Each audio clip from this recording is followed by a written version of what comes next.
Kembali kita berkumpul dalam rumah Tuhan pada pagi hari ini. Saya yakin percaya Bapak Ibu Saudara ada dalam sukacita yang luar biasa, amin. Sudah masuk bulan Oktober, sebentar lagi November dan Desember, haleluya.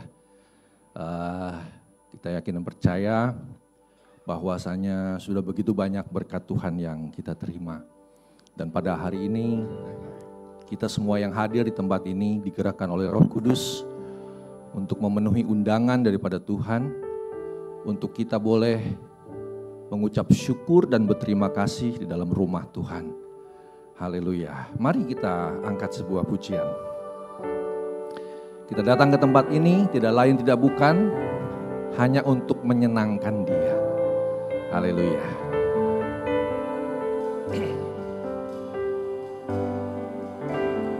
Tuhan, ku mau menyenangkan-Mu. Tuhan, bentuklah hati ini jadi bejana untuk hormat-Mu, cemerlang bagai emas murni. Tuhan, ku serahkan hatiku, semua ku berikan padamu. Kuduskan hingga tulus selalu, agar aku menyenangkan-Mu. Menyenangkan-Mu, senangkan-Mu, hanya itu kerinduanku.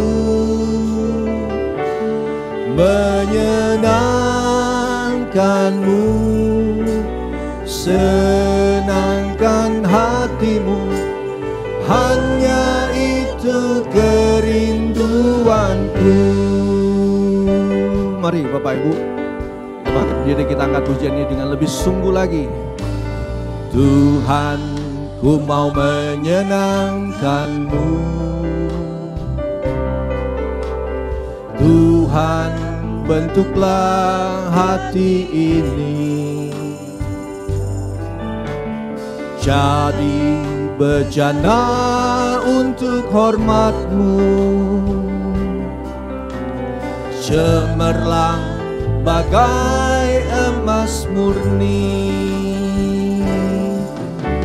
Tuhan, ku serahkan hatiku,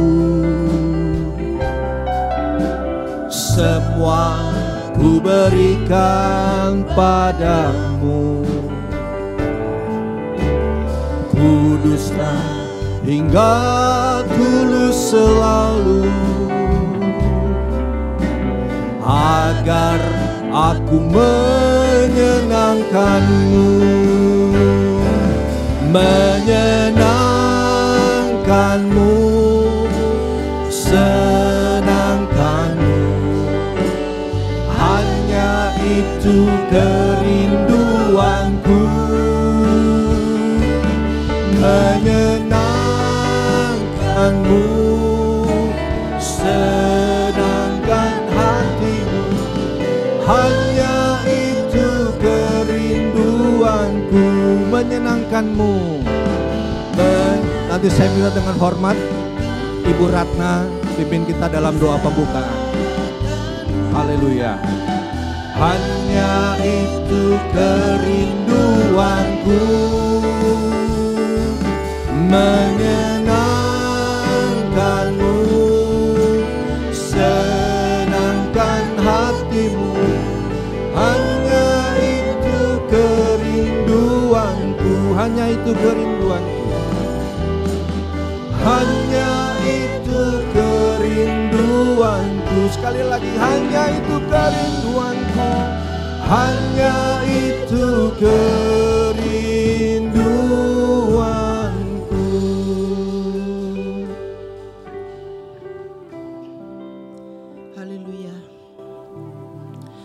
Haleluya, terima kasih Tuhan Yesus pada pagi hari ini.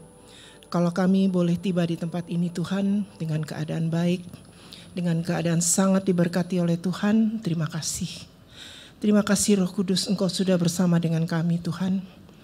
Terima kasih, percepat langkah mereka yang belum tiba di tempat ini, supaya kami bisa bersama-sama memuji Tuhan, membesarkan nama Tuhan, mengucap syukur kepada Tuhan sebab Engkau baik. Terima kasih Bapa, terima kasih Roh Kudus. Pagi hari ini kami mau serahkan ibadah kami dari awal, pertengahan sampai pada akhirnya. Engkau pakai kami semua Tuhan yang melayani. Engkau mengurapi yang dilayani maupun yang melayani. Terima kasih Bapa, terima kasih Roh Kudus. Kami ingin Tuhan, mata dan pikiran kami tertuju hanya kepada Tuhan. Supaya pagi hari ini apa pesan Tuhan yang disampaikan buat kami sungguh-sungguh menjadi kekuatan, menjadi kesembuhan bagi kami semua. Memulihkan jemaat-Mu semua. Terima kasih Bapa, berkati hamba-hamba-Mu. Di dalam nama Tuhan Yesus kami sudah berdoa dan mengucap syukur kepada Tuhan. Amin. Amin. Sebelum duduk mari kita beri salam satu dengan yang lain. Kiri kanan, depan belakang. Silakan duduk Bapak Ibu sekalian.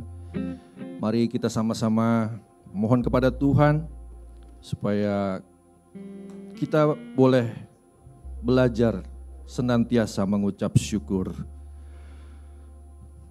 pada hari ini. Haleluya. Besar dan ajaiblah karya-Mu, adil dan benarlah jalan-Mu,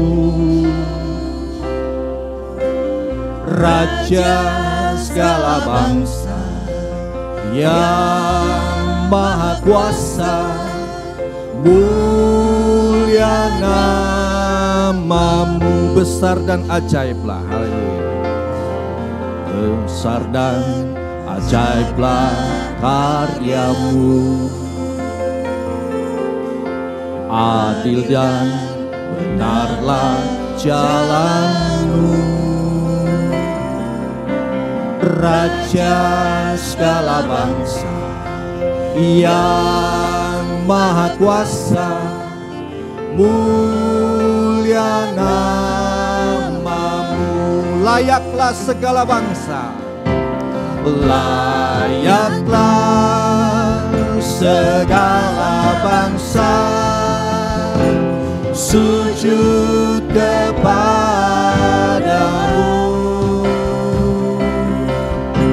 sebab Kau Allah yang kudus, layak disembah.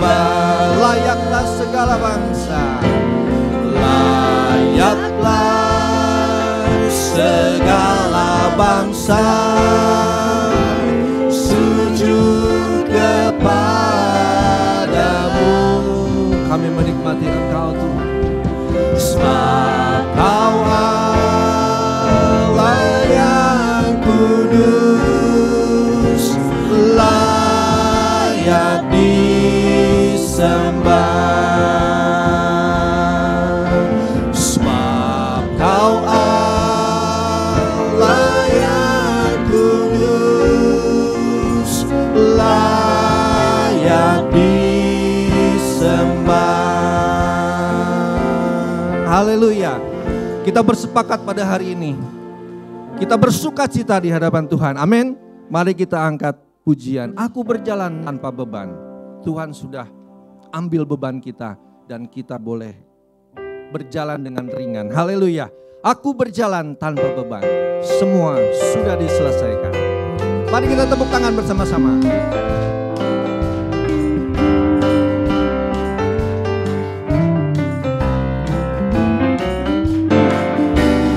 Aku berjalan tanpa beban. Semua menyanyi, haleluya.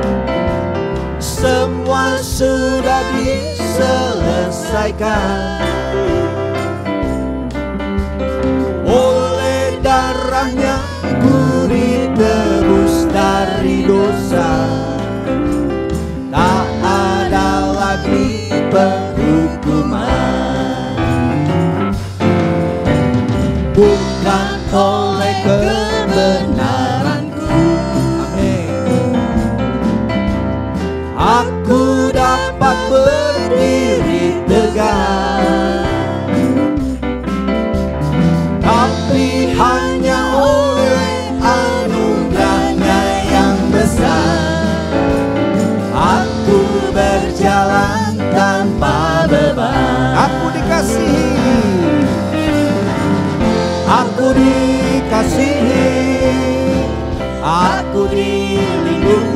Haleluya. Aku dipelihara oleh kuasa-Nya. Aku dikasihi, aku dilindungi, aku dipelihara oleh kuasa-Nya. Aku tidak dapat mengerti mengapa Dia baik padaku. Haleluya. Hanya satu hal yang dapat ku ceritakan. Aku berjalan tanpa. Sekali lagi ya, kita angkat tubuh. Mari saya undang kita bangkit berdiri. Oh, aku berjalan tanpa beban. Yes, haleluya. Semua sudah diselesaikan oleh darah-Nya, ku ditebus dari dosa. Tak ada lagi perhukuman, bukan oleh kebenaranku. Haleluya. Aku dapat berdiri tegak, tapi hanya oleh anugerah-Nya yang besar. Aku berjalan tanpa beban. Aku dikasihi, aku dilindungi, aku dikasihi, aku dilindungi, aku dipelihara oleh kuasa-Nya. Aku dikasihi, aku dikasihi, aku dilindungi, aku dipelihara oleh kuasa-Nya. Aku tidak dapat mengerti mengapa Dia baik padaku. Hanya satu hal yang dapat ku ceritakan. Aku berjalan tanpa beban. Hanya satu hal yang dapat ku ceritakan. Hanya satu hal yang dapat ku ceritakan. Aku berjalan tanpa beban. Aku berjalan tanpa beban. Haleluya. Aku berjalan tanpa. Sekali lagi. Haleluya. Aku berjalan tanpa beban. Haleluya. Silakan duduk Bapak Ibu sekalian. Di tengah-tengah kita ada saudara lama kita yang jauh di sana. Dia hadir di tempat ini. Beliau pelayanan di Kalimantan dan dia ingin memberikan kesaksian mohon maaf. Saya persilakan Bapak Pendeta Yusuf Lali. Haleluya.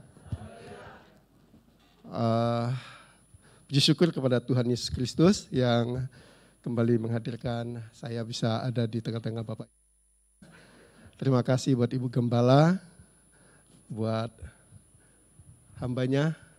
Puji Tuhan ya, saya ketemu ya, luar biasa. Dan kedua hamba Tuhan ini luar biasa. Baik Bapak Ibu, karena saya dikasih waktu 4 menit, jadi saya ingin saksikan kebaikan Tuhan yang luar biasa.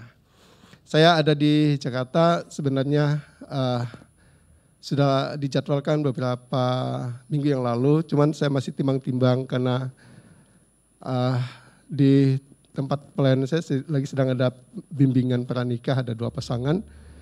Tapi saya, karena ini menyangkut keluarga juga, jadi ini saya punya kakak ipar.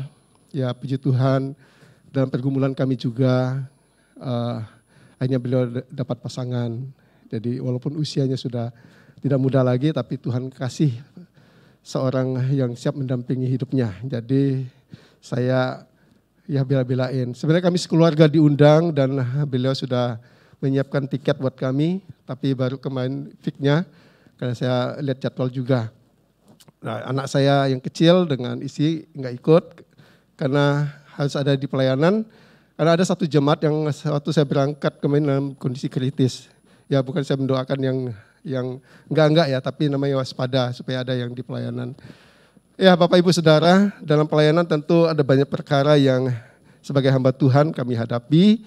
Ya di sini ada Pak Gembala, Ibu Gembala pasti mengalami banyak pergumulan, tapi masing-masing Tuhan sudah kasih porsinya. Nah, saya ingin saksikan tanggal 5 November 2024 yang lalu, di mana saya nyaris, intinya nyaris lewat gitu ya Bapak Ibu.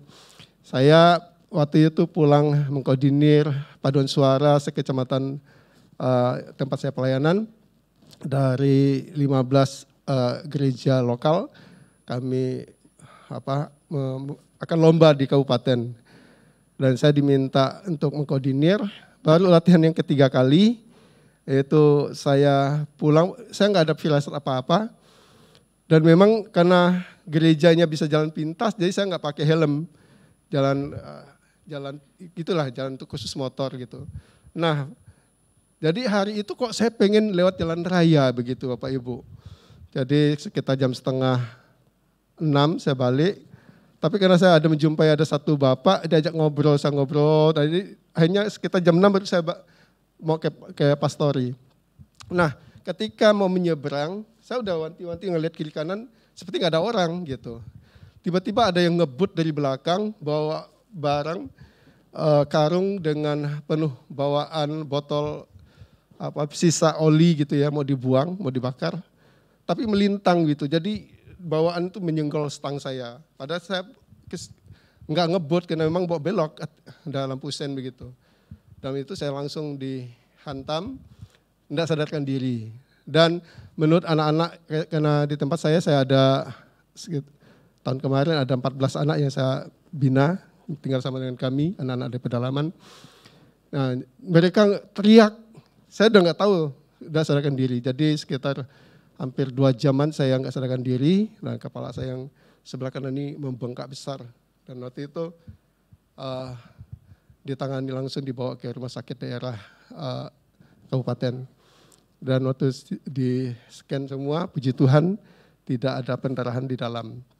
Cuman jujur aja dampaknya sampai hari ini saya kalau bawa motor seperti kayak trauma, kemudian tiba-tiba pusing jadi Bapak Ibu. Jadi kemurahan Tuhan ya. Dan tangan saya waktu diangkat, mana anak mungkin retak awalnya, tapi karena diangkat begitu jadi patah ini sebelah sini.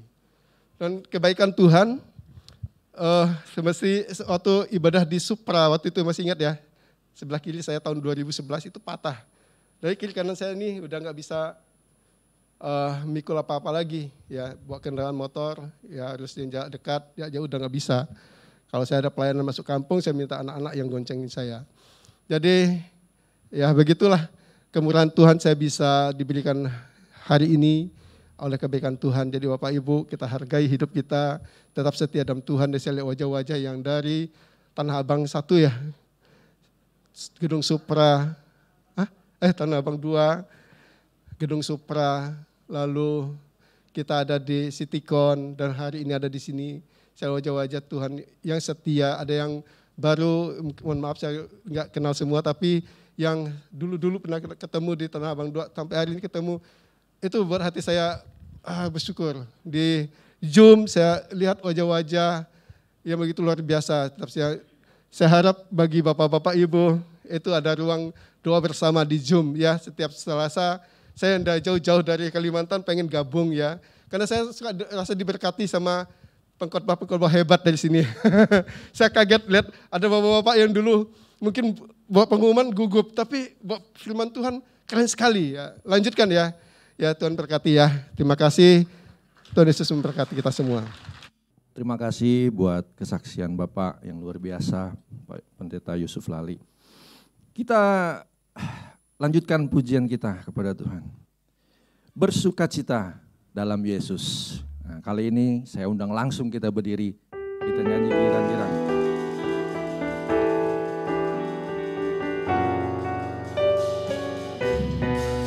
bersukacita dalam Yesus, bersukacita karena Dia. Waktu aku sedang lemah, sukacitaku berlimpah. Angkatlah suara bagi Raja, ya ubah kain kalungku. Waktu aku sedang lemah, kekuatanku bertambah. Bersukacita dalam Tuhan, itulah juga kekuatanku. Bila hati kita gembira, tiap hari ku berpesta. Bersukacita dalam Tuhan, itulah juga kekuatanku. Bila hati kita gembira, tiap hari ku berpesta. Bersukacita dalam Yesus, bersukacita karena Dia. Waktu aku dalam lemah, sukacitaku berlimpah.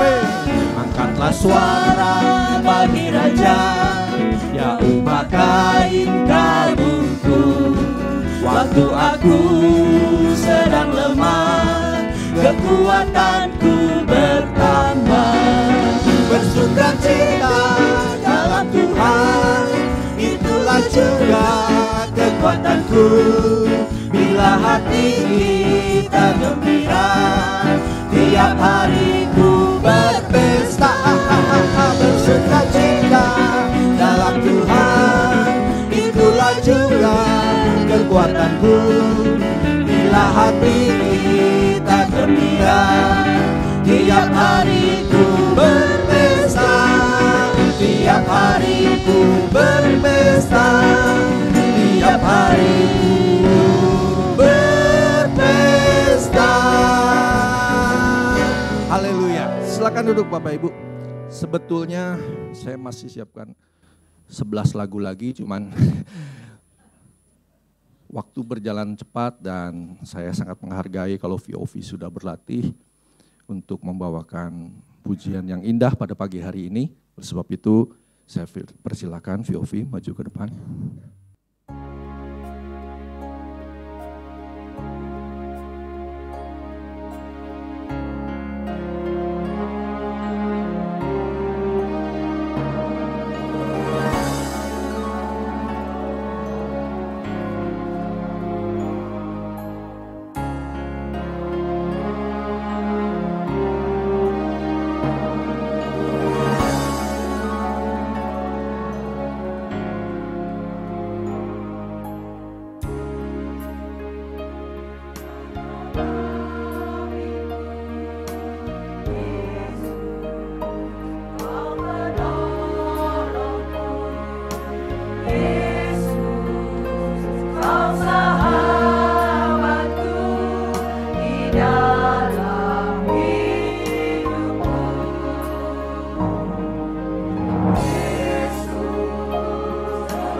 Tuhan, saat aku lemah, Engkau menopangku.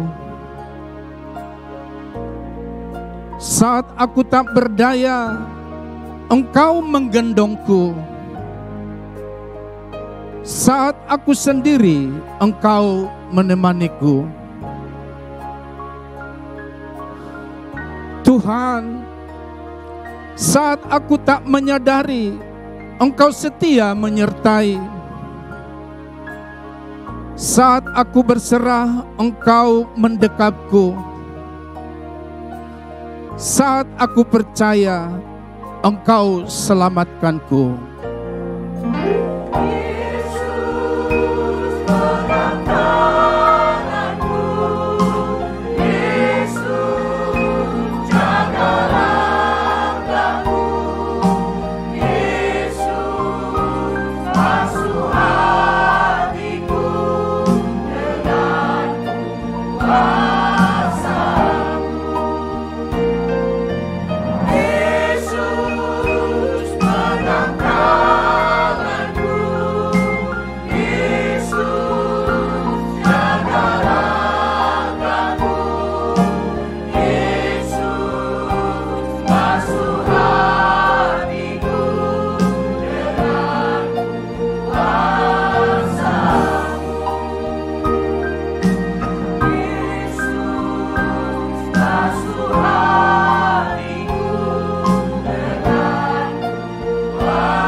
Bapak Ibu Saudara, tiba saatnya kita akan mendengarkan firman Tuhan pada pagi hari ini.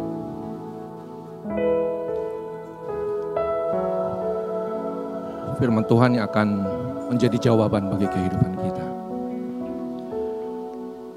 Firman Tuhan yang membekali kita untuk menghadapi waktu dan masa yang akan datang.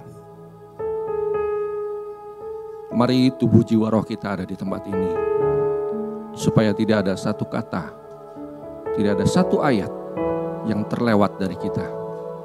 Setiap rema yang Tuhan sediakan bagi kita pada pagi hari ini, itu boleh kita terima secara utuh.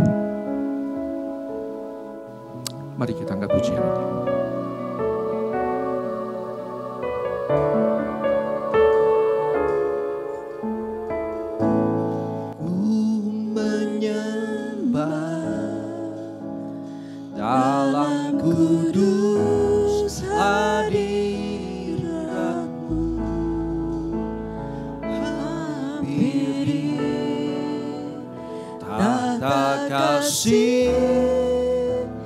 Karuniamu Bapa,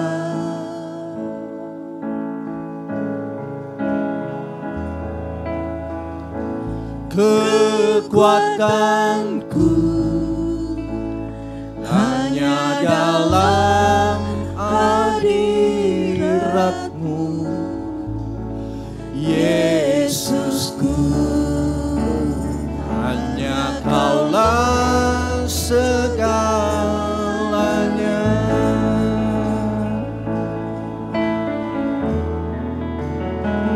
Ku yakin Kau hadir di sini, ku rasakan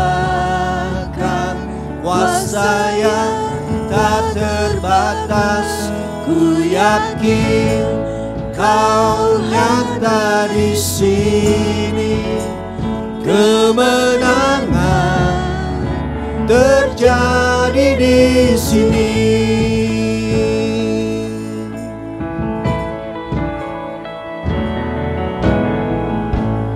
Ku menyembah dalam kudus hadirat-Mu,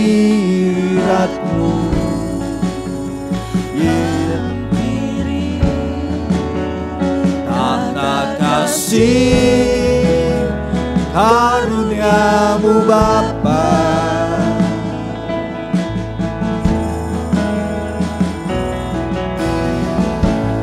kekuatanku hanya dalam hadirat-Mu, Yesusku. Hanya Kaulah segalanya.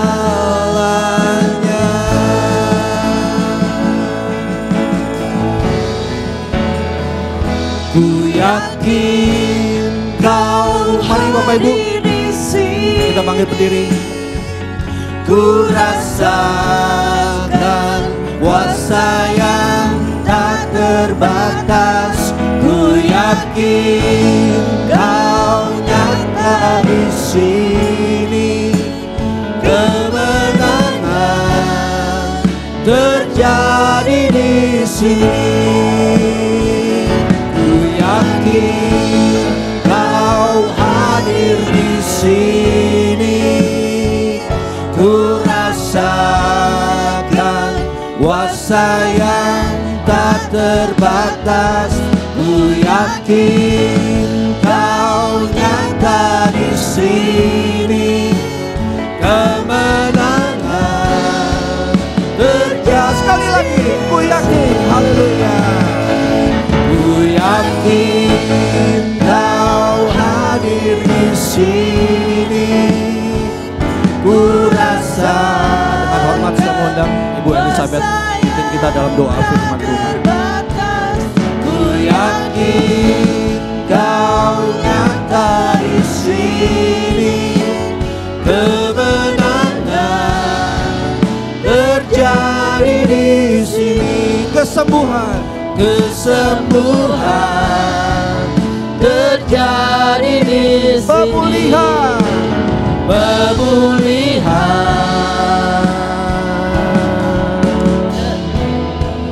terjadi di sini.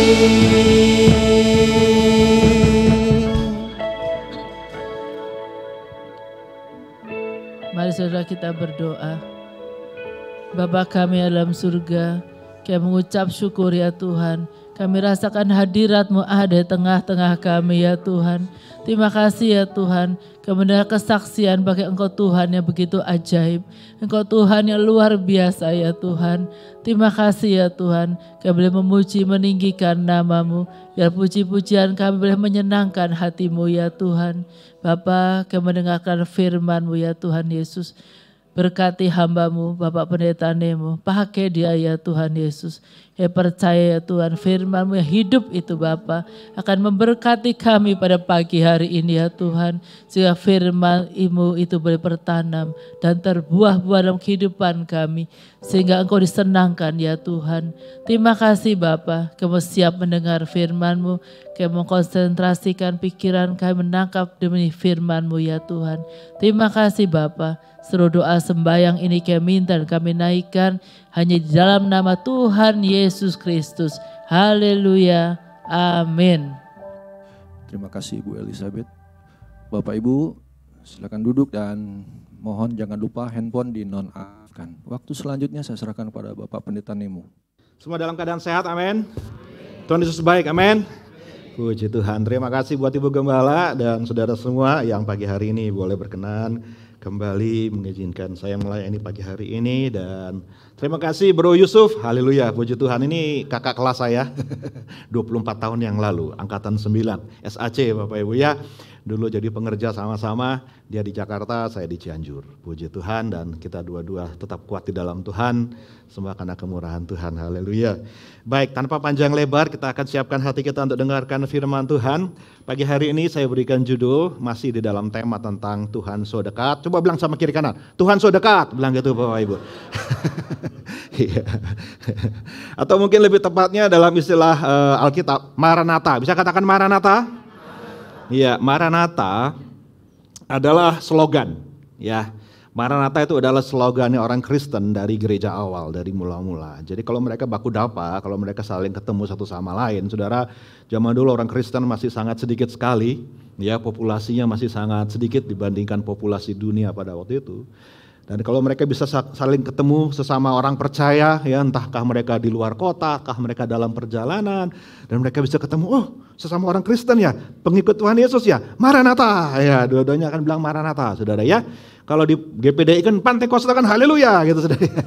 Tapi gereja mula-mula katakan Maranatha, karena Maranatha artinya Tuhan segera datang, haleluya, puji Tuhan. Itu memang sebuah kata slogan yang mengajak umat Tuhan untuk ingat bahwa apapun yang terjadi dalam hidup ini, Tuhan pasti datang untuk menolong kita. Bahwa pengharapan orang percaya hanya ada di dalam nama Tuhan Yesus. Bahwa segala sesuatu dalam hidup ini, saudaraku, segala perkara boleh jadi dalam hidup kita, satu-satunya harapan dari orang Kristen, pengikut Kristus adalah Maranatha, Tuhan datang. Karena firman Tuhan mengajarkan kita bahwa nothing's gonna be okay, ya. Tidak akan ada yang beres, nggak akan sempurna, nggak akan semuanya jadi baik-baik saja sebelum Tuhan Yesus datang.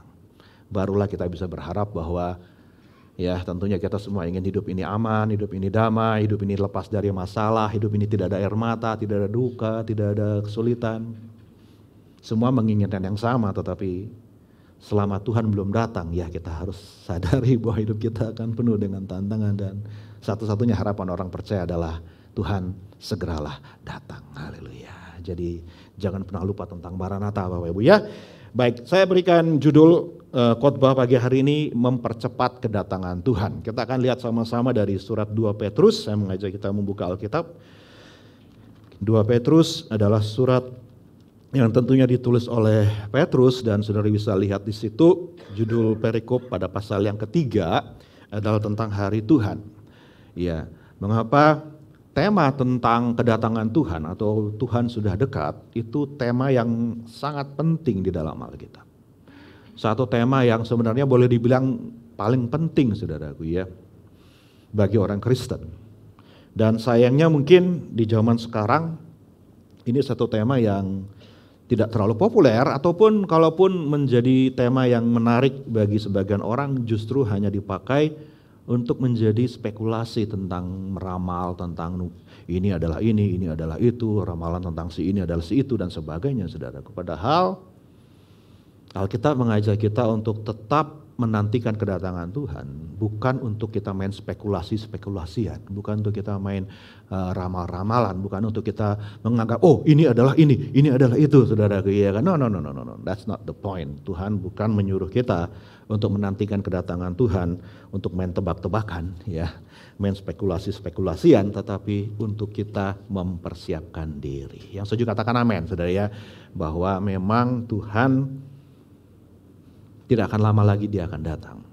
Itu sebabnya kita akan lihat, mari kita sama-sama baca ayat 11 dan ayat yang ke-12 dari pasal 3. Jika semua sudah siap, mari dengan kata-kata yang keras kita ucapkan firman Tuhan 2-3. Jadi, jika segala sesuatu ini akan hancur secara demikian, betapa suci dan salehnya kamu harus hidup. Yaitu kamu yang menantikan dan mempercepat kedatangan hari Allah. Pada hari itu langit akan binasa dalam api dan unsur-unsur dunia akan hancur karena nyalanya. Yang percaya firman katakan amin.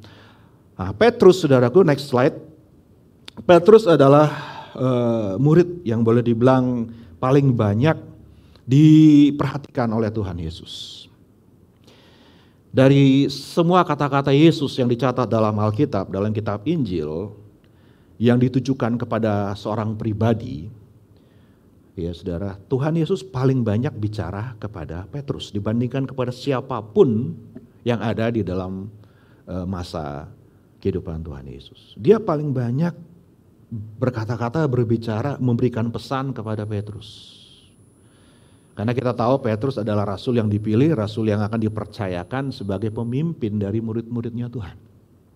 Dengan kata lain, Tuhan menaruh banyak harapan, menaruh banyak ekspektasi dari Petrus ini, karena dia yang akan memimpin teman-temannya yang lain, para rasul yang lain untuk meneruskan pekerjaan Tuhan, meneruskan apa yang Tuhan Yesus sudah mulaikan. Ketika Yesus naik ke surga, dia harus tinggalkan semuanya, dia harus percayakan kepada murid-murid dan khususnya kepada Petrus yang adalah pemimpin. Dan saya yakin sebagai seorang yang dipercaya sama Tuhan Yesus, saudaraku, ya tentunya bukan tugas yang mudah. Sebagai seorang pribadi yang dipercayakan pekerjaan yang begitu luar biasa seperti yang sudah dimulaikan oleh Tuhan Yesus. Dan dia yang harus in charge istilahnya, saudaraku, bukan tugas yang gampang. Dan tentunya ada banyak hal yang harus dia pikirkan, harus dia emban, yang harus dia jadi akuntabilitas, dia harus tanggung jawab, saudaraku. Dan saya yakin juga sebagai murid yang paling diandalkan, murid yang paling diharapkan, dia harus juga mempersiapkan the next generation, sama seperti Tuhan Yesus sudah mempersiapkan dia. Karena ya surat Petrus ditulis, khususnya surat yang kedua ini, tidak lama sebelum sebelum Petrus sendiri akan martir.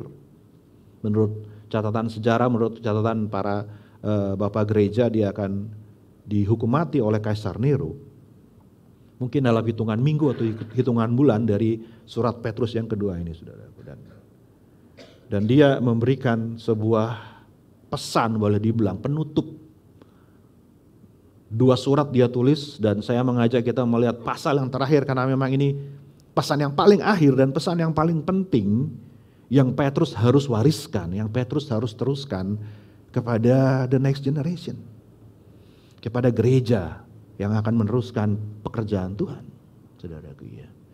Dan tentunya saya yakin kalau kita semua seperti Petrus, kita tentunya akan memberikan pesan yang paling penting. Ya, dari semua hal-hal yang penting kita akan pilih yang paling penting sebagai pesan yang terakhir. Karena udah gak akan ada lagi kesempatan bagi kita untuk berikan pesan kepada the next generation. Dan itu sebabnya mengapa kita lihat sama-sama, mungkin poinnya bisa dikeluarkan satu poin ya, supaya jangan bingung nanti. Kita lihat yang pertama tentang ayat yang ke-12 tadi, ayat yang ketiga, ya ke-12 tadi dikatakan, kamu yang menantikan dan mempercepat kedatangan hari Tuhan. Jadi saudara dan saya, kita punya 2 hal yang harus kita lakukan. Kita menantikan hari Tuhan, dan yang kedua kita akan mempercepat hari Tuhan. Ini menarik sekali bagi saya. Kita nunggu, tapi juga kita yang akan bikin cepat kedatangan Tuhan. Saudara, kan kesannya kayaknya kontradiksi ya. Kita nungguin, tapi kita juga bikin lebih cepat, saudara. Dan itu memang Alkitab sering seperti itu. Nah, kita akan lihat bagaimana kita harus menantikan hari Tuhan itu, bagaimana orang Kristen, gereja Tuhan harus selalu dalam sikap untuk menanti-nantikan kedatangan Tuhan. Oke, saya harap saudara pada pagi hari ini semua masih punya mood, masih punya pola pikir, masih punya pengharapan bahwa Tuhan segeralah datang. Yang setuju katakan amin, saudara ya. Karena ini penting, karena Petrus menganggap ini pesan yang paling akhir, yang paling penting, makanya dia harus ingatkan kepada gereja Tuhan.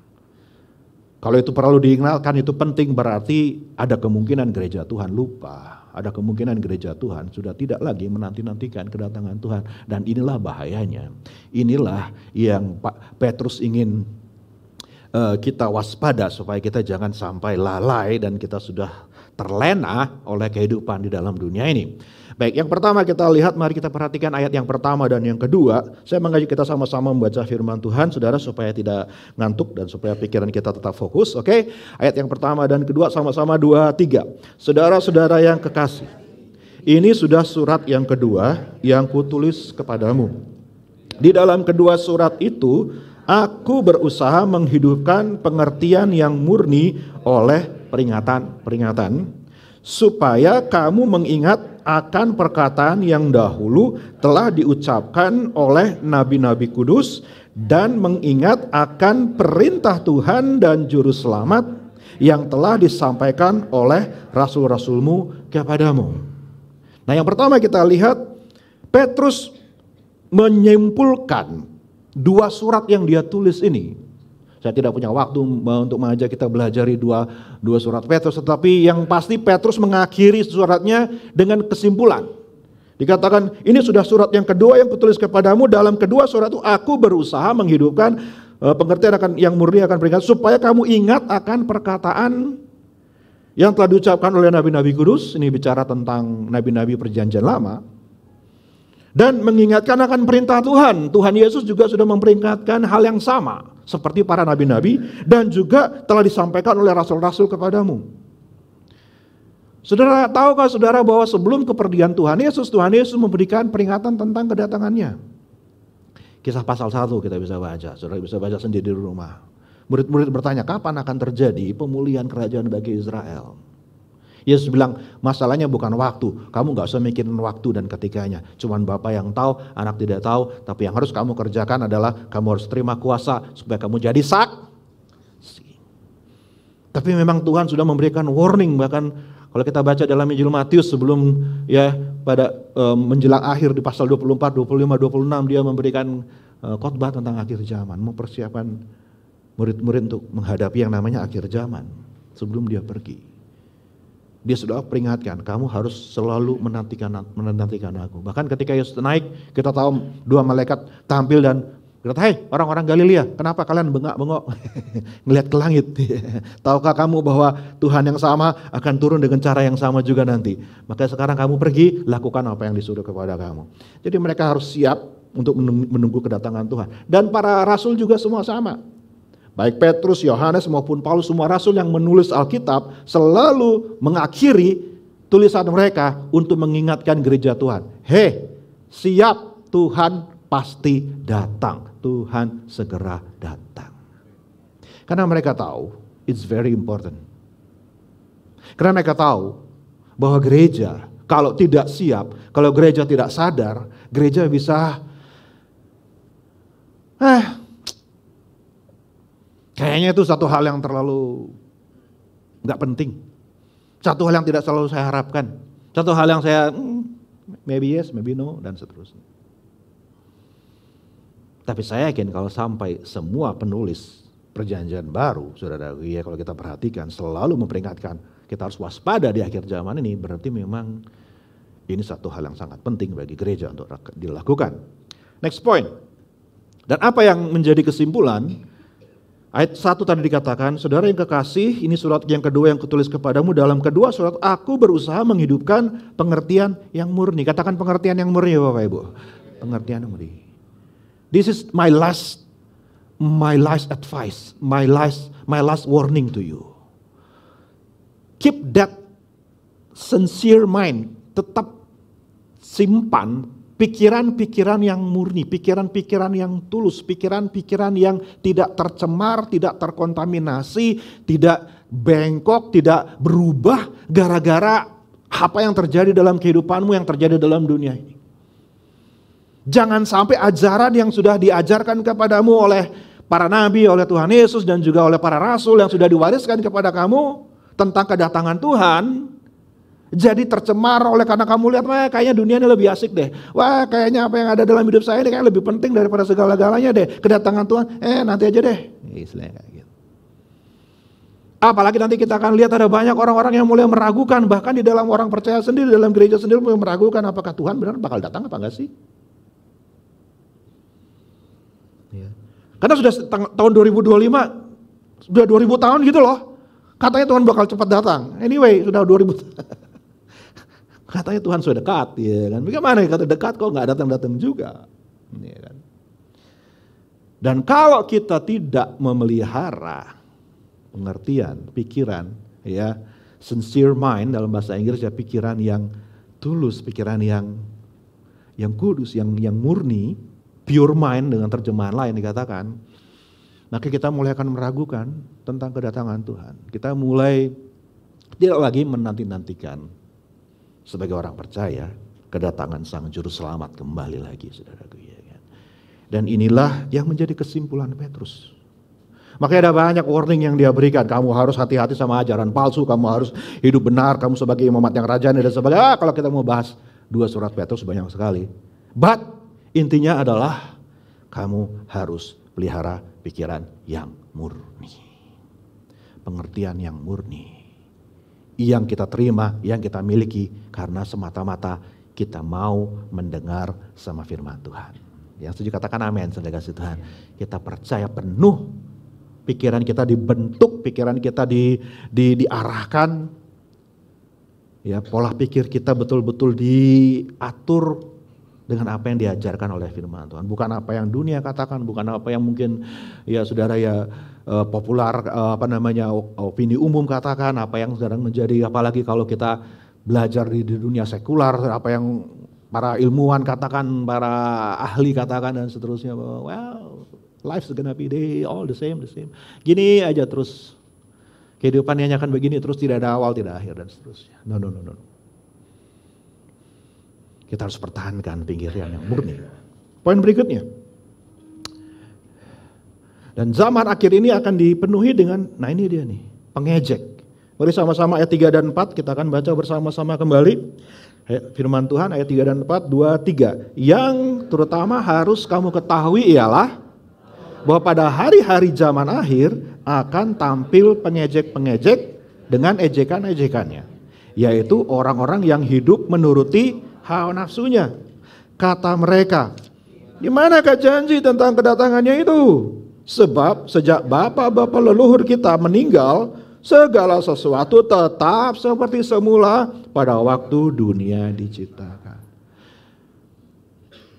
Nah banyak orang, dan saya yakin ini adalah bicara tentang orang percaya, yang dulunya percaya kepada Tuhan, yang dulunya ngikut sama Tuhan dan mau diajarkan bahwa kedatangan Tuhan itu tidak lama lagi. Tapi masalah begitu mereka lihat, ya elah sudah tanggal segini, ya elah sudah zaman sekarang kok Tuhan belum datang juga. Bahkan di zamannya Petrus menulis pun kurang lebih tahun 65 Masehi, saudaraku, sudah akan muncul orang-orang seperti itu. Katanya Tuhan sudah segera datang. Mana buktinya? Saya bayangkan setelah hampir 2000 tahun kemudian, apalagi saudaraku, ya kan? Come on. Really? Dunia ini akan berakhir? Really? Kiamat akan terjadi? Yang benar?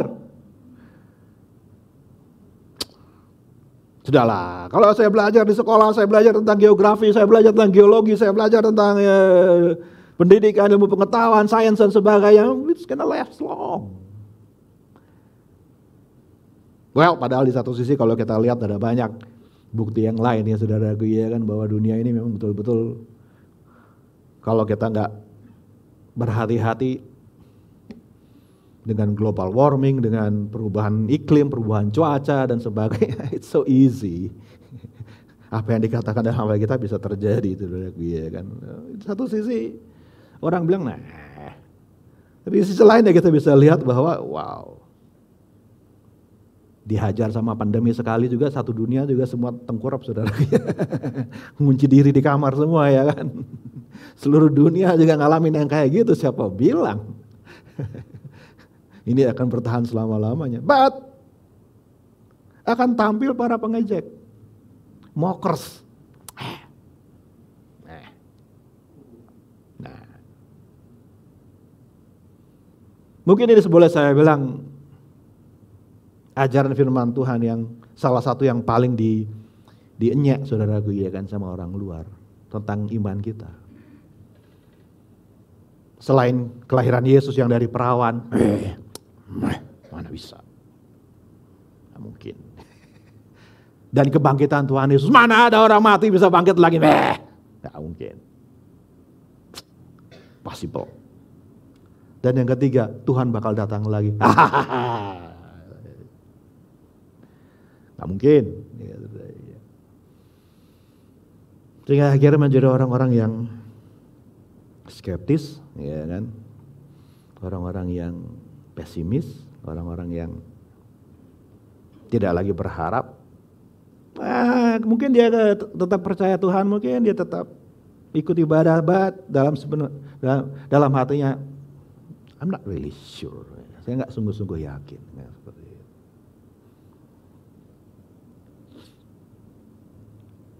Apalagi kalau kita ngobrol dengan orang-orang di luar sana dan kalau kita ceritakan bahwa Alkitab bilang bahwa dunia ini akan kiamat loh. Oh, please deh. Pasti kamu dari orang-orang yang sudah kena ajaran-ajaran yang sesat yang menantikan kedatangan Tuhan. Berapa bulan yang lalu istri saya nunjukin saya dari sosial media di Uganda sana. Bulan lalu ya, September ya, bulan lalu ya. Di Uganda ada sekian ribu orang masuk ke hutan karena percaya bahwa Tuhan akan datang pada tanggal berapa itu? 2-3 September, nggak tahu siapa yang kasih tahu 2-3 September Tuhan akan datang. Mereka jual semua milik mereka tinggal hidup mereka masuk hutan, mereka tunggu Tuhan mau datang. tunggu Tuhan gak datang-datang juga. Makinlah orang-orang bilang, omong kosong, mana mungkin. Kamu jangan mau dicuci otak kayak begitu. Ya gara-gara orang percaya yang ekstrim dan konyol seperti itu, akhirnya kedatangan Tuhan pun menjadi sesuatu yang dianggap tidak relevan, dan dianggap tidak masuk akal, dan dianggap sesuatu yang justru membahayakan. But saya percaya apa yang Alkitab bilang itu adalah kebenaran. Amin, saudara. If it's in the Bible, kalau itu ada dalam Alkitab, itu pasti benar. Sekalipun mungkin kedengarannya konyol, kedengarannya tidak masuk akal, kedengarannya come on. Habis ada kebenaran mana lagi yang bisa kita percaya dalam dunia ini kalau bukan dari firman Tuhan. Jadi Petrus tahu gereja akan menghadapi orang-orang yang mau keras begini, menghina, mengejek. Entah dari dalam, entah dari luar. Ya, kita diketawain kalau kita bicara tentang bahwa Tuhan akan datang, bahwa dunia ini akan kiamat. Bahwa kita menantikan kedatangan Tuhan Yesus kali yang kedua. Tapi jangan sampai gara-gara kita malu diketawain, jangan sampai gara-gara kita tidak mau dianggap orang aneh, dianggap orang fanatik, orang ekstrim atau apapun juga. Akhirnya kita gak mau mengakui iman kita. Dan akhirnya kita tidak mau menantikan kedatangan Tuhan lagi. Karena kita lebih cari hormat yang dari manusia. Lebih mencoba untuk dikenal oleh manusia. Daripada taat dan percaya penuh kepada firman Tuhan. Next point. Bagaimana kita menantikan Tuhan? Satu poin ya. Saya akan mengajak kita lihat ayat yang ke-5 sampai ayat yang ke-7. Saudara mau ikut baca sama saya boleh. Mereka sengaja tidak mau tahu bahwa oleh firman Allah langit telah ada sejak dahulu. Dan juga bumi yang berasal dari air dan oleh air. Dan bahwa oleh air itu bumi yang dahulu telah binasa dimusnahkan oleh air bah.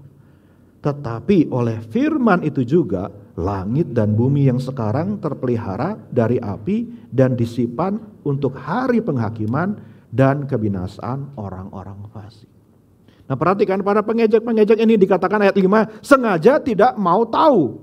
Atau dalam terjemahan lain tidak mau mengakui bahwa semua alam semesta ini ada awalnya. There's a beginning of everything. Nggak mungkin semuanya ini ada dari dulu sampai sekarang ada, terus nggak pernah ada awalnya, bahwa segala sesuatu dari dulu udah ada, there's no beginning sama sekali, nggak mungkin. Sesuatu pasti ada awalnya, ada yang memulai.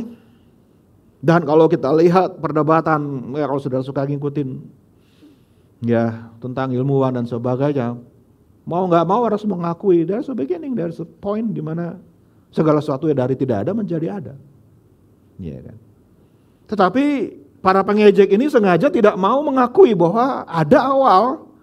Karena apa? Karena kalau mereka mengakui dan mau setuju bahwa ada awal yang dimulai oleh Sang Pencipta, dikatakan tadi bahwa oleh firman Allah langit telah ada sejak dahulu dan bumi yang berasal dari air dan sebagainya. Kita baca Kejadian pasal 1 tentunya saudara ya. Karena kalau mereka mengakui adanya pencipta, maka mereka akan mengakui adanya awal, dan mereka mengakui bahwa kalau ada awal berarti ada akhir. Dan kalau ada akhir berarti akan ada konsekuensi. Akan ada akuntabilitas. Akan ada titik di mana kita harus mempertanggungjawabkan kepada Sang Pencipta tersebut. Dan karena Alkitab mengatakan bahwa akan disimpan pada hari penghakiman, that's the end, akan ada penghakiman. Awalnya adalah penciptaan dan akhirnya adalah penghakiman, berarti di penghakiman itu semua yang kita lakukan, semua yang manusia pernah perbuat dalam hidupnya, dia harus berdiri di hadapan tahta itu. Dia harus mempertanggungjawabkan perbuatannya. Nah dengan jelas para pengejek-pengejek ini sengaja tidak mau tahu, dikatakan oleh Petrus, atau sengaja tidak mau mengakui karena apa? Ayat sebelumnya dikatakan karena mereka pengejek-pengejek dengan ejek-ejekannya, yaitu orang-orang yang hidup menuruti hawa nafsu. No, saya mau tetap tinggal dalam nafsu saya tidak mau. Akhirnya saya harus bertanggung jawab dengan apa yang sudah saya lakukan. So saya dismiss, saya kalau bisa singkirkan, kalau bisa saya tiadakan semua yang namanya awal dan akhir, yang namanya Tuhan yang maha besar, Tuhan yang menciptakan, saya tidak mau itu ada karena banyak hal yang sudah saya lakukan. Banyak orang yang sudah saya lukai, banyak orang yang sudah saya kecewakan, banyak orang yang saya sakiti, banyak perbuatan saya yang egois dan merugikan banyak orang lain dan seterusnya. I don't like that idea. Kalau saudara suka ngikutin perdebatan tentang ya ateis dengan orang yang percaya Tuhan, ada seorang ateis yang sudah meninggal namanya Christopher Hitchens kalau saudara tahu. Dia begitu anti sama Tuhan, begitu anti sama agama, apalagi Tuhannya Alkitab, saudaraku. Ya begitu tidak mau percaya dan di akhir hidupnya dia kena penyakit terminal, saya lupa penyakitnya apa, mungkin kalau nggak salah cancer yang udah tinggal tunggu waktu. Dan akhirnya dia memberikan kesempatan untuk wawancara terakhir, ditanya oleh wartawan. Seandainya Anda salah, bahwa Tuhan itu ternyata ada. Ketika Anda mati dan Anda akan berdiri di hadapan Dia, kira-kira Anda bakal bagaimana? Karena dia ternyata, Tuhan itu tidak ada pencipta dan sebagainya. Si wawancara bilang, seandainya saja, kita main andai-andai saja. Kalau ternyata kamu mati, buka mata, ada Tuhan. Bagaimana? Apa yang akan kamu lakukan? Dia bilang, oke. Kalau ternyata memang Tuhan itu ada, oke. Saya bilang, kalau itu saya salah. Saya akui saya salah. Tapi saya tidak akan tunduk kepada Dia. Saya tidak akan menyembah kepada Dia. Saya tidak akan menghormati, meninggikan Dia. No. Wow.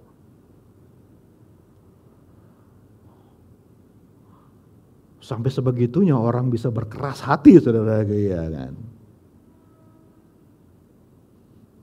Karena iya, orang boleh berdebat, wah kita buktikan Tuhan itu ada dan sebagainya. Well, in the end, kalaupun Tuhan tidak ada, in the end, we have nothing tulus kan. Seenggaknya kita nggak ruginya kita ngikutin Tuhan, melakukan yang baik dalam dunia ini, kita menjadi berkat buat orang lain. Seandainya kan istilahnya gitu. Tapi kalau ada, itu dia yang bahaya kan. Kita harus bertanggung jawab. Dan dia pikir kalau dia bisa oke, kalau memang itu saya salah berarti fine. Saya tidak akan tetap tidak akan tunduk. Wow, really? Wow, saudara. Haleluya. Masih ada sukacita pagi hari ini semuanya? Mungkin kok Pak Nemo ini berat banget ngajinya. Tapi ingat saudaraku, segala sesuatu akan ada akhirnya. Dan hidup ini memang kita harus pertanggungjawabkan semuanya di hadapan Tuhan nantinya. Next point kita lihat. Maka dari itu Paulus meneruskan. Ya, ayat yang ke-8 yang terkenal. Akan tetapi saudara-saudaraku yang kekasih, yang satu ini tidak boleh kamu lupakan. Yaitu bahwa, Bapak Saudara, di hadapan Tuhan, satu hari sama seperti 1000 tahun dan 1000 tahun sama seperti satu hari. Anda pikir Tuhan segera datang, segeranya itu adalah segeranya kita. Kalau menurut saya segera itu 5 menit, ya 5 hari, ya 5 bulan, ya 5 tahun lah. Ya 15 tahun lah, max. Bagian ya kan, segera. Itu menurut ukuran waktu kita, bukan? Masalahnya waktu itu kan relatif. Lama dan cepat itu kan relatif. 5 menit bisa terasa lama, 5 menit bisa terasa cepat. Betul apa betul Bapak Ibu? Betul gak? 5 menit kita disuruh ngantri, lama banget. Tapi 5 menit kalau kita lagi nikmat, wah kok cepat banget gitu ya. Gak terasa, kan relatif. Jangankan 5 menit, 5 jam aja. Kalau kita memang lagi senang, kok udah lewat ya 5 jam ya. Coba lu disuruh macet-macetan 5 jam. Kalau enggak, udah dari A sampai Z kebun binatang keluar semua saudaraku. Why? Karena relatif waktunya. Kadang bisa terasa lama, kadang bisa terasa cepat. Karena semuanya mengikut ukuran kita, menurut perasaan kita, menurut emosi kita, menurut situasi kita, dan seterusnya. 5 jam delay pesawat, saudara ya kan. Tapi coba 5 jam kita ditambahin apa gitu, dikasih berkat apa gitu ya kan. Kalau bisa lebih lagi, nambah lagi. Why? Cepat, lambat, segera atau terlambat itu kan perspektif saja. Masalahnya dalam sorga, yang namanya kekal tidak ada waktu. Waktu tidak berlaku di sana. Dalam kekekalan, besok, sekarang, hari ini, kemarin, same thing. Di hadapan Tuhan, aku yang sudah ada, yang ada, dan yang akan ada, tiga-tiganya sama. Ada amin dari Tuhan.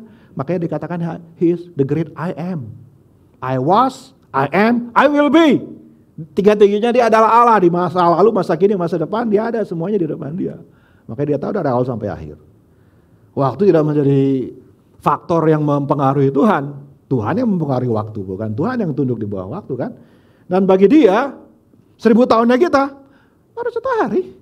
Baru 24 jam muter jamnya surga istilahnya. Tapi bagi kita, wow. Lama banget. Ya kan? Well, maka dari itu walaupun sekarang kita sudah 2000 tahun istilahnya, well bagi Tuhan baru 2 hari. Belum terlalu lama. Cuman baru ditunggu 2 hari. Sekali lagi ya dari kacamata Tuhan. Cuma dari kacamata kita, gereja, wow so long. 2000 tahun mana? Haleluya. Next point. Tapi kenapa begitu dalam tanda kutip saya beri kata lama? Karena lama menurut kacamata kita.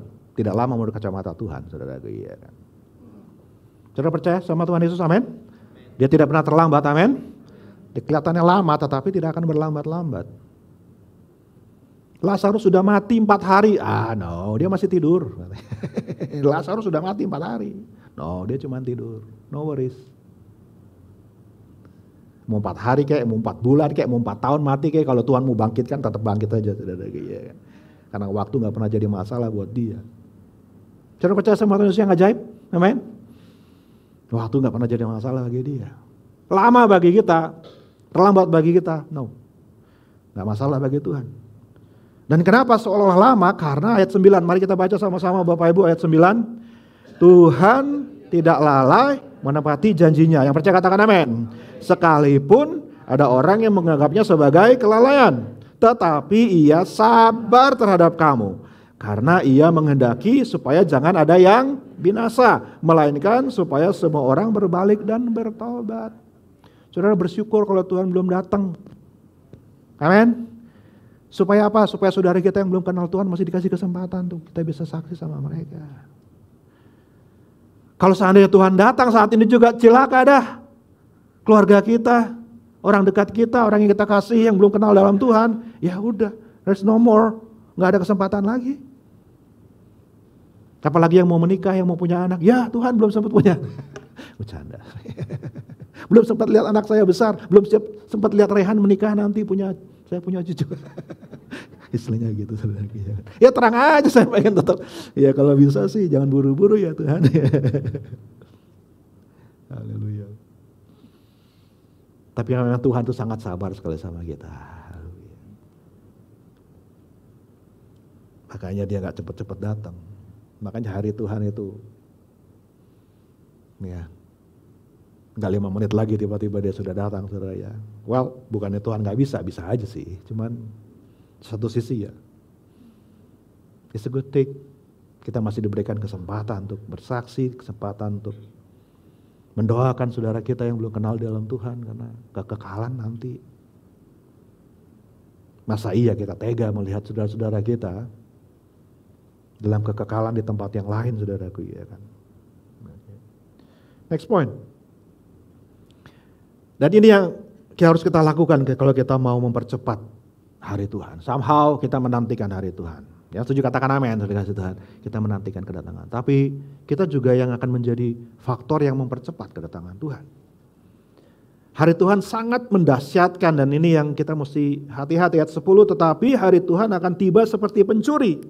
Pada hari itu langit akan lenyap dengan gemuruh yang dahsyat dan unsur-unsur dunia akan hangus dalam nyala api dan bumi dan segala yang ada di atasnya akan hilang lenyap. Itu satu hari yang mengerikan. Satu hari yang wow. Mungkin gak kebayang bagi kita untuk melihat alam yang begitu megah akhirnya hancur gitu aja, saudaraku, ya kan.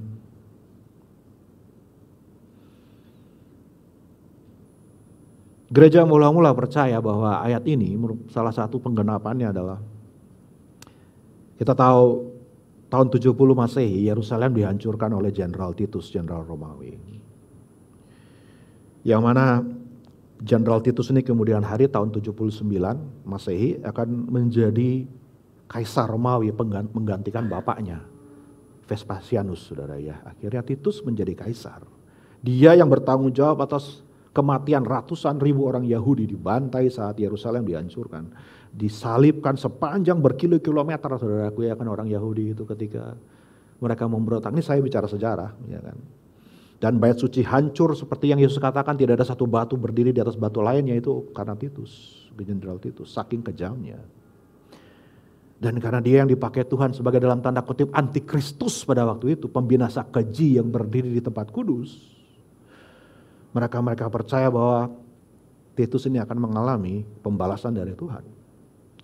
Dan tahun 79 dia, tahun pertama dia cuma berkuasa 2 tahun, saudaraku. Di tahun pertama dia menjadi kaisar. Saudara tahu kota Pompei? Nah, itu terjadi ketika gunung Vesuvius meletus dan dalam hitungan jam satu kota tertutup semua, saudara. Kira-kira penggambarannya persis seperti ini. Pompei dihancurkan, Roma mengalami kebakaran lagi, saudaraku, ya kan. Bencana alam silih berganti menghantam kekaisaran yang baru dipimpin oleh Titus. Dan orang Yahudi, termasuk juga orang Kristen, gereja tahu bahwa inilah pembalasan Tuhan bagi Titus yang sudah berlumuran darah tangannya untuk membunuh orang-orang kudus, saudara. Ya kan? Dan kalau saudara suka ngikutin arkeologi, saudara tahu Pompei ini adalah kota anti-Kristen karena bukti arkeologis yang paling awal tentang keberadaan orang Kristen, saudara, adalah di kota Pompei ditemukan coretan di dinding, saudara.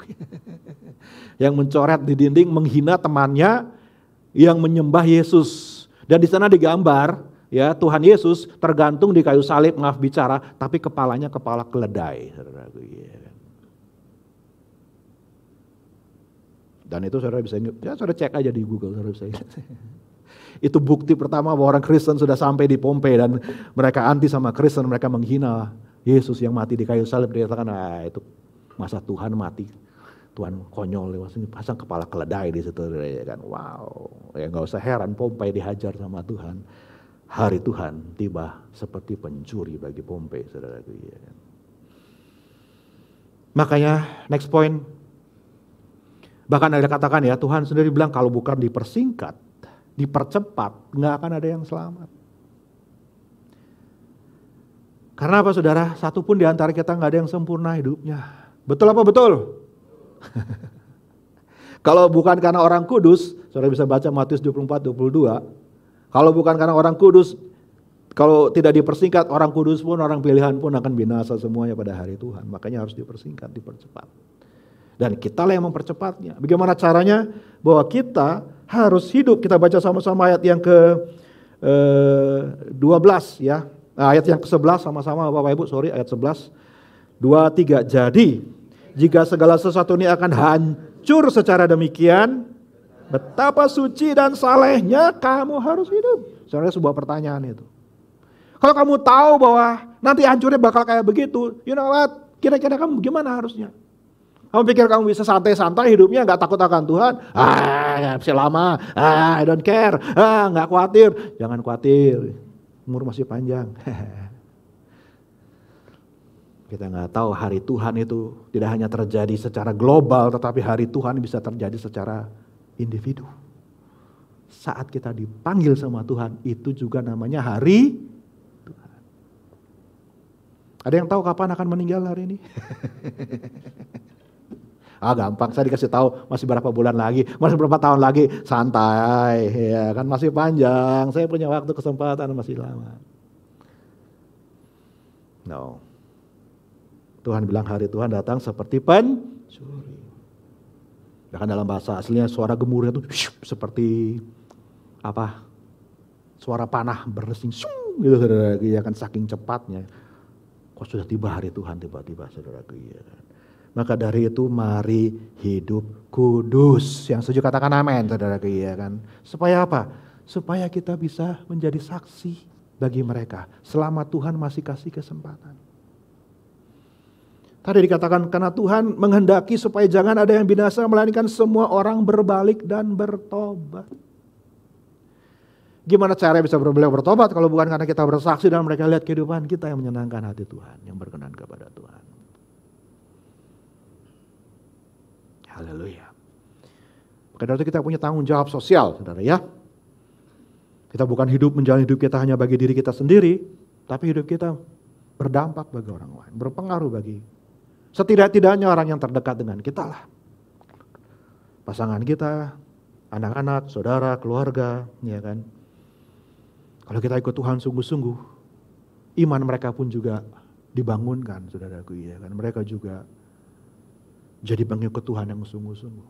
Tapi kalau kita ngaku pengikut Tuhan, tapi kelakuannya nggak sesuai dengan firman Tuhan, wow, kita jadi batu sandungan bagi yang lain.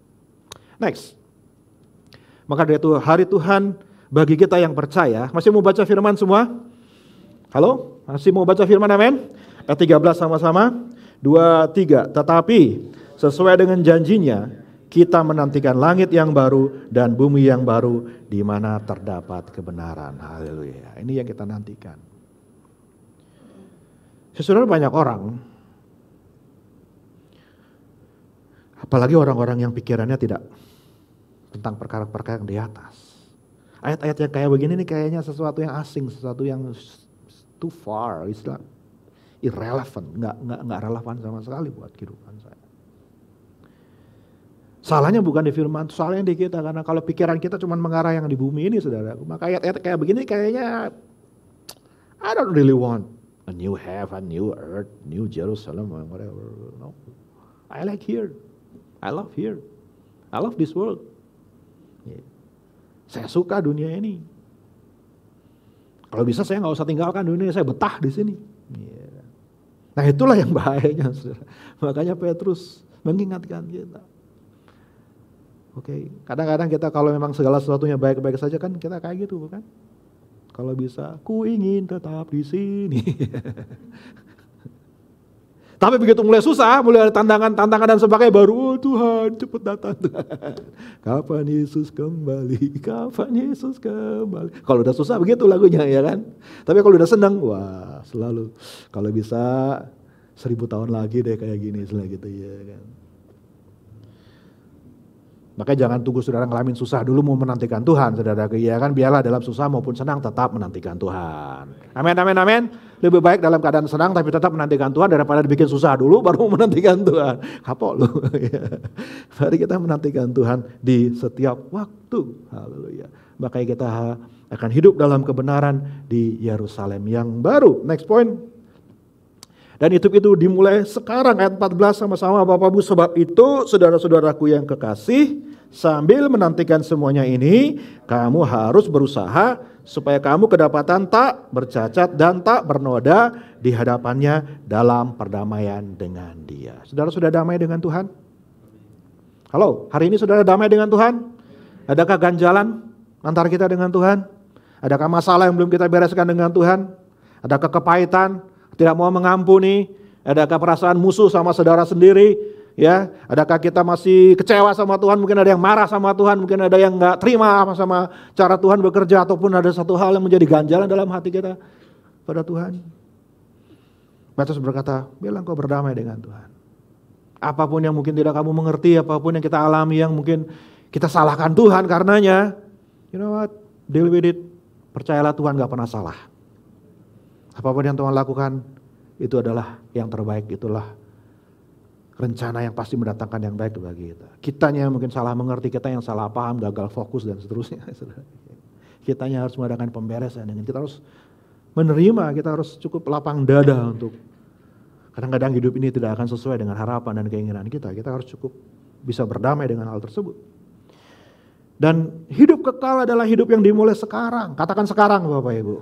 Banyak orang pikir, oh nanti kita udah mati baru bangkit dalam hidup kekal. No, di dalam Yesus kehidupan kekal dimulai ketika kita percaya.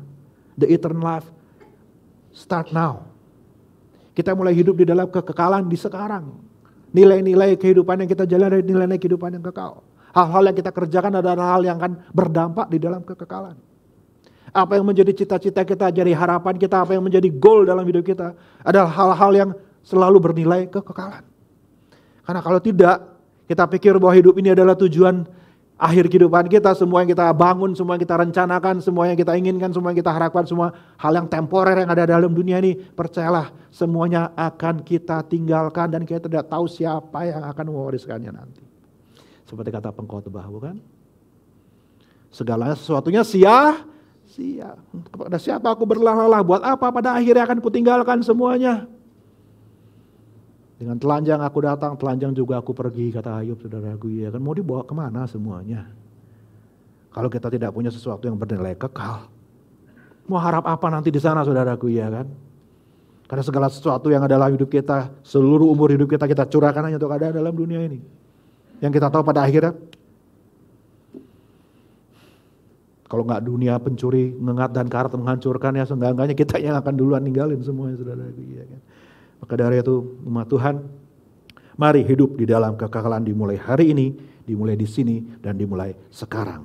Ayat 15, anggaplah kesabaran Tuhan kita sebagai kesempatan bagimu untuk beroleh selamat, seperti juga Paulus saudara kita yang kekasih telah menulis kepadamu menurut hikmat yang dikaruniakan kepadanya. Saya tidak punya waktu untuk menjelaskan karena berhubung durasi saudaraku ya, tetapi kita lihat di situ. Mari kita gunakan kesempatan, kesabaran Tuhan supaya kita beroleh keselamatan, kita pertahankan keselamatan dan kita bisa bawa orang lain dalam keselamatan. Next point.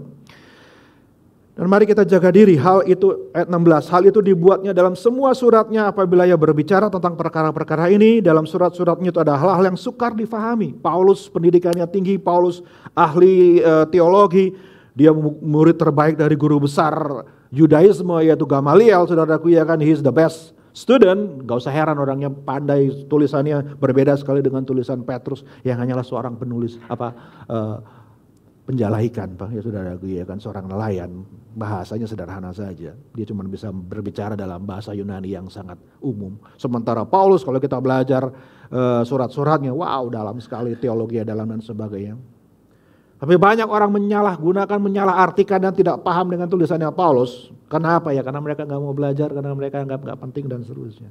Sehingga akhirnya dikatakan, sehingga orang yang tidak memahaminya dan tidak teguh imannya memutar balikannya menjadi kebinasaan mereka sendiri. Sama seperti yang juga mereka buat dengan tulisan-tulisan yang lain. Saudara. Kadang-kadang orang kalau nggak ngerti Alkitab diartikan semau gue, saudara, ya kan. Kadang-kadang orang tidak mau menyelidiki firman Tuhan, tidak mau belajar, menggali dan seterusnya, diartikan saja menurut semaunya dia dan seterusnya, saudara. Akhirnya menghasilkan pemahaman yang melenceng daripada firman Tuhan. Berarti apa, saudara? Tuhan mau kita tekun menantikan Tuhan sambil terus belajar akan kebenaran firman Tuhan. Kita mau menggali kebenaran firman Tuhan. Sebab itu jangan sampai kita disesatkan. Ayat 17 sama-sama Bapak Ibu. Dan ayat 18, ayat yang terakhir, saya undang pemain musik boleh maju ke depan. Ayat 17 dan 18, jika semua sudah siap, 2, 3. Tetapi kamu, saudara-saudaraku yang kekasih, kamu telah mengetahui hal ini sebelumnya. Karena itu, waspadalah, supaya kamu jangan terseret ke dalam kesesatan orang-orang yang tak mengenal hukum, dan jangan kehilangan peganganmu yang teguh.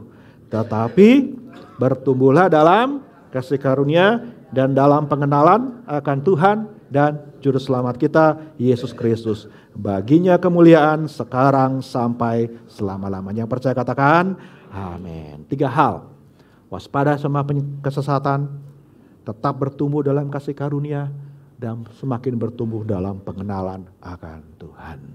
Pesan terakhir yang Petrus ucapkan sebelum dia martir, saudaraku, dan saya yakin sangat penting bagi kita. Jangan biarkan siapapun menyesatkan kita dari iman yang benar dan sesuai dengan firman Tuhan. Dan jangan pernah berhenti bertumbuh di dalam kasih karunia. Jadilah orang yang makin penuh dengan kasih karunia. Yang setuju katakan amin, saudaraku, ya kan. Orang buat salah sama kita nggak cepat balas, kita nggak marah, kita nggak, oke, kita maklumi, kita penuh dengan anugerah kasih karunia. Toh kita juga sama banyak menerima kasih karunia dari Tuhan, bukan? Makin hari kita makin full of grace. Hidup kita makin tidak terlalu banyak nuntut dari orang lain. Tidak terlalu banyak mengekspektasi dari orang lain. Habis, full of grace. Saya memperlakukan orang dengan kasih karunia, memperlakukan orang dengan anugerah. Karena kita juga diperlakukan sama seperti itu oleh Tuhan. Dan yang terakhir, terus bertumbuh dalam pengenalan akan Tuhan Yesus. Haleluya. Jangan pernah berhenti belajar tentang Tuhan. Jangan pernah berhenti jatuh cinta sama Tuhan Yesus. Haleluya. Seperti nyanyian tadi, jangan pernah berhenti ya minta Tuhan pegang tangan kita, bukan? Puji nama Tuhan, kiranya semua kita diberkati pagi hari ini. Kita akan akhiri firman Tuhan. Saya mengajak kita nyanyikan satu pujian, Yesus Kau Kebenaran. Haleluya. Mari kita bangkit berdiri sama-sama Bapak Ibu. Yesus Kau kebenaran. Katakan sama-sama. Yang menyelamatkanku, Kau memberikanku hidup dan pengharapan.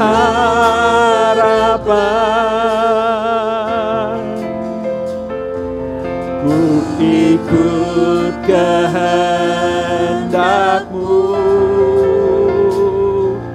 ku perlu anugerah-Mu. Ku nyatakan janjiku kepadamu.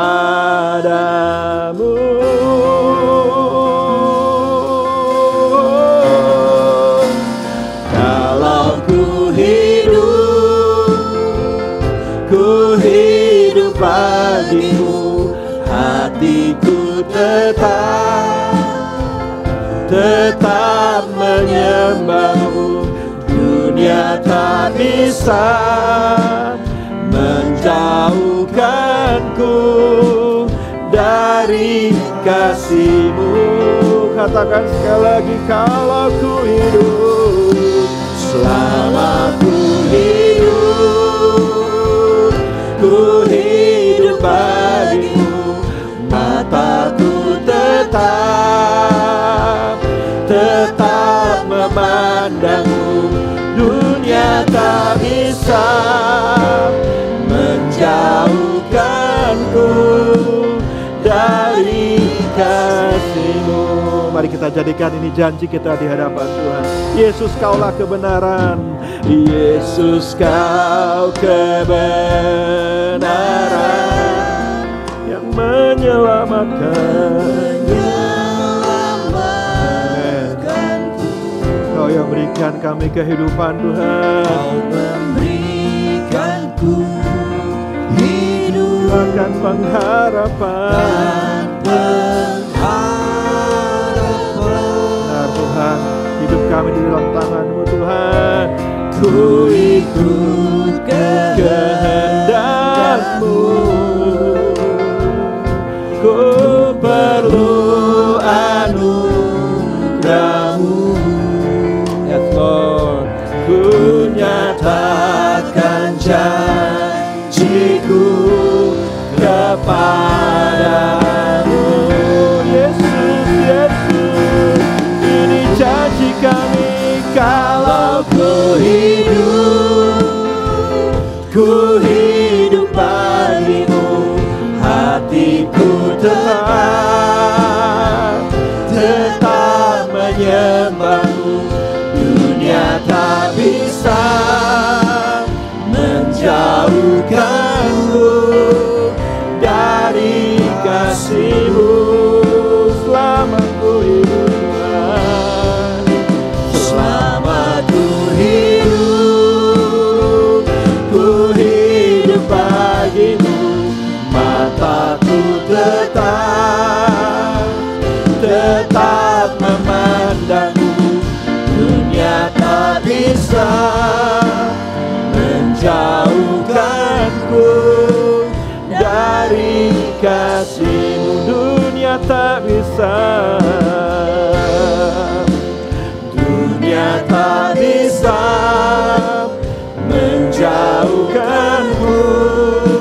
dari kasih-Mu. Mari kita tutup mata sama-sama dan kita berdoa. Tuhan, hamba-Mu telah selesai menyampaikan sebagian dari perkataan-Mu. Biarlah rema yang dihidupkan oleh Roh Kudus, kebenaran-Mu itu menjadi daging dalam diri kami, Tuhan. Sehingga apa yang sudah kami pelajari, peringatan-peringatan-Mu, janji-janji-Mu ya Tuhan, itulah satu-satunya yang kami pegang dalam hidup ini. Kiranya Engkau menilik hati kami semua pada pagi hari ini, Tuhan. Kalau ada di antara kami yang terlalu memikirkan perkara-perkara yang di bawah ini, di dalam dunia ini, sehingga kami tidak lagi menanti-nantikan akan kedatangan-Mu ya Tuhan. Sehingga pengharapan kami bukan di atas tetapi di bawah sini Tuhan, di dalam kefanaan, di dalam kesementaraan yang ada dalam dunia ini Tuhan. Bila Roh Kudus-Mu kembali membukakan mata kami untuk dapat melihat betapa semua yang ada dalam dunia tak berarti dibandingkan kekekalan-Mu ya Tuhan. Segala jerih lelah kami dalam dunia ini Tuhan tidak sebanding dengan kemuliaan yang Tuhan sediakan di dalam kekekalan ya Tuhan. Biarlah hati kami selalu tertuju ke atas dan bukan ke bawah. Biarlah pengharapan kami selalu di atas dan bukan di bawah Tuhan. Biarlah kehidupan kami arahkan ke atas dan bukan ke bawah ya Tuhan. Biarlah mata kami dan kerinduan kami selalu menantikan, ya datanglah Tuhan Yesus, datanglah ya Tuhan. Karena kami tahu segala perkara dalam dunia tidak akan pernah beres, tidak akan pernah sempurna. Apapun yang kami rindukan yang terdalam dalam hati kami tidak akan pernah kami temukan di dalam dunia ini Tuhan. Sebab hanya Engkaulah satu-satunya pribadi yang dapat memuaskan kami sampai ke relung hati kami yang terdalam. Kebutuhan dan kerinduan kami yang tak mungkin seorang pun mungkin tak tahu ya Tuhan. Tapi Engkaulah yang paling mengerti seluruh ini ya Tuhan. Terima kasih Bapa. Bagian yang mau berdoa Tuhan, bila bagi mereka yang sedang mengalami masalah pergumulan hari ini, bila mata mereka terangkat, kepala mereka terangkat memandang ke atas. Sebab dari manakah datangnya pertolongan kami kalau bukan dari Engkau ya Tuhan. Engkau yang bertahta di alam yang ajaib, di dalam kekekalan ya Tuhan, dalam surga yang mulia. Bukan di gunung-gunung datangnya pertolongan kami, bukan di dalam dunia dan di lembah datangnya pertolongan kami. Pertolongan kami datangnya dari surga yang mulia ya Tuhan. Terima kasih Bapa. Dan biarlah kami semua yang sedang dalam keadaan menikmati berkat kebaikan-Mu, taruh dalam hati kami Tuhan peringatan Tuhan akan pikiran yang murni ya Tuhan. Jangan sampai harapan kami, sukacita kami tempatkan dalam dunia ini. Tapi biarlah Engkaulah yang menjadi satu-satunya sumber sukacita kami. Engkau satu-satunya kerinduan kami yang terbesar dalam hidup ini ya Tuhan, yang tak akan tergantikan oleh siapapun dan apapun juga ya Tuhan. Terima kasih Bapa, inilah menjadi doa hamba-Mu. Dan genapilah setiap janji firman-Mu. Nyatakan bahwa Engkau hadir, Engkaulah firman, Engkaulah yang berkuasa di atas kehidupan kami. Terima kasih Tuhan Yesus. Kami sudah semua menerima firman-Mu dan kami sudah berdoa dalam nama Tuhan Yesus. Yang semua ikut berdoa katakan amin. Puji Tuhan. Saya kembalikan kepada yang bertugas. Haleluya, haleluya. Terima kasih kami ucapkan atas nama seluruh jemaat PDAMS Jakarta, kepada Bapak Pendeta Nemo Bahari yang sudah menjadi berkat bagi kami pada siang hari ini. Sebentar kita akan menjalankan kantong persembahan, sebelumnya kita akan berdoa. Silakan. Tuhan, terima kasih Bapak buat kebaikan-Mu Tuhan, kami sudah mendengarkan firman-Mu, Kau yang tumbuhkan Tuhan, berbuah-buah dalam hidup kami Tuhan. Dan kami percaya Tuhan, kalau sebentar kami mau memberikan persembahan, biarlah persembahan ini juga boleh menjadi berkat Tuhan bagi pelayanan hamba-hamba-Mu Tuhan di tempat ini. Biarlah kami boleh menjadi saksi-saksi-Mu Tuhan. Terima kasih Bapa, berkati persembahan kami. Kami siap untuk memberi hanya di dalam nama Tuhan Yesus Kristus. Haleluya, amin. Amin. Nanti para asyar akan menjalankan kantong persembahan. Kita akan menyanyikan pujian. Haleluya. Segala puji syukur.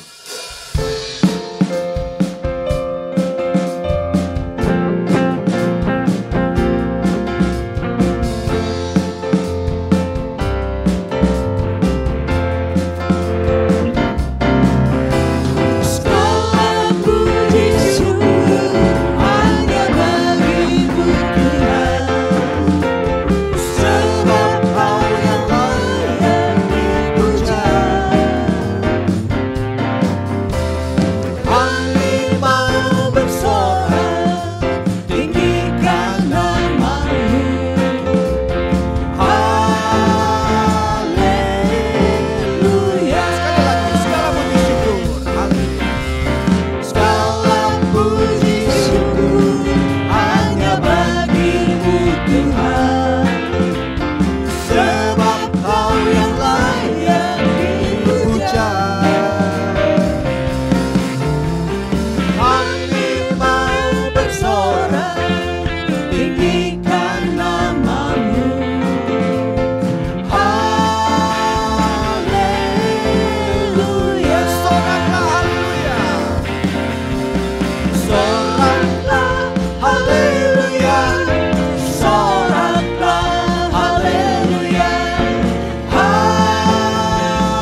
saudara sekalian, untuk persembahan yang sudah Bapak Ibu Saudara berikan. Tuhan Yesus memberkati.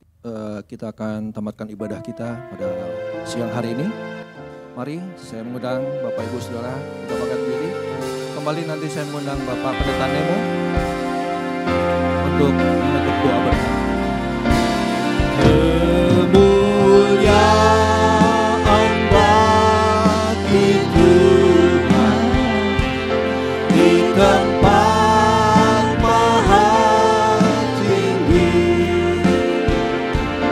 Kau Raja diagungkan dan dipuji.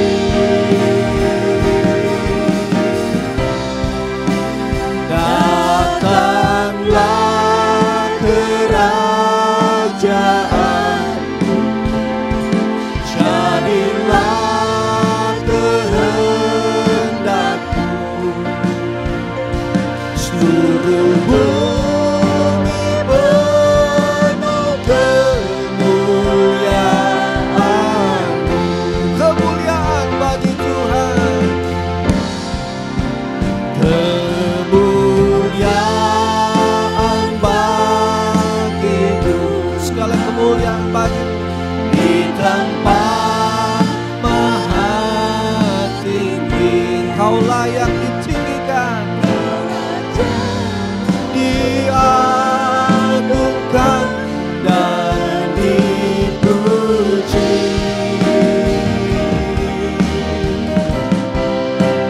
Datanglah keras. Saya mengundang Bapak Pendeta Nemo. Jadilah kehendakmu. Seluruh bumi penuh kemuliaan-Mu.